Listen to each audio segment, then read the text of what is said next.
उनकी बस एक ही ख्वाहिश थी कि मुझे पुलिस वाला बनाना है। मैं इस वक्त खुद को धोखेबाज महसूस कर रहा हूं।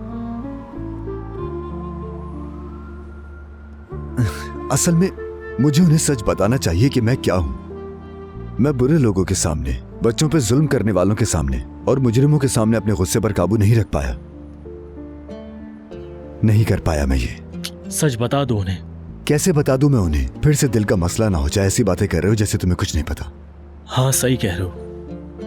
वैसे अगर उन्हें सब कुछ सच पता होता तो फिर हो सकता है कि वो तुम पर फख्र करते। नहीं, नाजायज काम करने पर कभी नहीं। इसमें नाजायज काम क्या? तुम जरूरतमंदों के वक्त पर काम आते हो, इसमें नाजायज क्या है? गरीबों का साथ देते हो, ये गलत है क्या? अल्लाह ना करे कि तुम्हारे साथ कुछ बुरा हो। तुम्हें अंदाजा भी नहीं है कि तुम्हारे साथ कितने सारे लोगों की दुआएं जुड़ी हैं। क्यों सोचते हो इतना?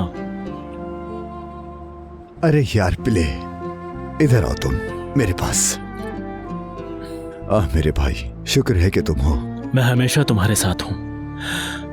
काश के दुआएं कम लेते और पैसे ज्यादा। क्या? हाँ? क्या कहा? कुछ नहीं। फ्लाइट के लिए देर ना हो जाए, तुम्हारे घर वाले आ रहे हैं, यही कह रहा था। अभी तो काफी वक्त है। रास्ते में ट्रैफिक भी हो सकता है, इसलिए चले जाओ। हाँ हाँ, सही कह रहे हो तुम। बस निकलता हूं अब मैं। पिले, देखो, मैं अपने बाबा को जानता हूं। कल सुबह होते ही वो थाने जरूर आएंगे। तुम जाके आखिरी दफा सब देख लो प्लीज, कहीं कुछ। अरे मेरे भाई, मुझे मेरा काम मत सिखाओ। मैं जब भी कोई जिम्मेदारी लेता हूँ तो पूरी 360 पे लेता हूँ, समझे? मैं हूं ना, रिलैक्स रहो, मुझे सब पता है। जाओ अब। मैं चलता हूं फिर। बहुत मुश्किल है।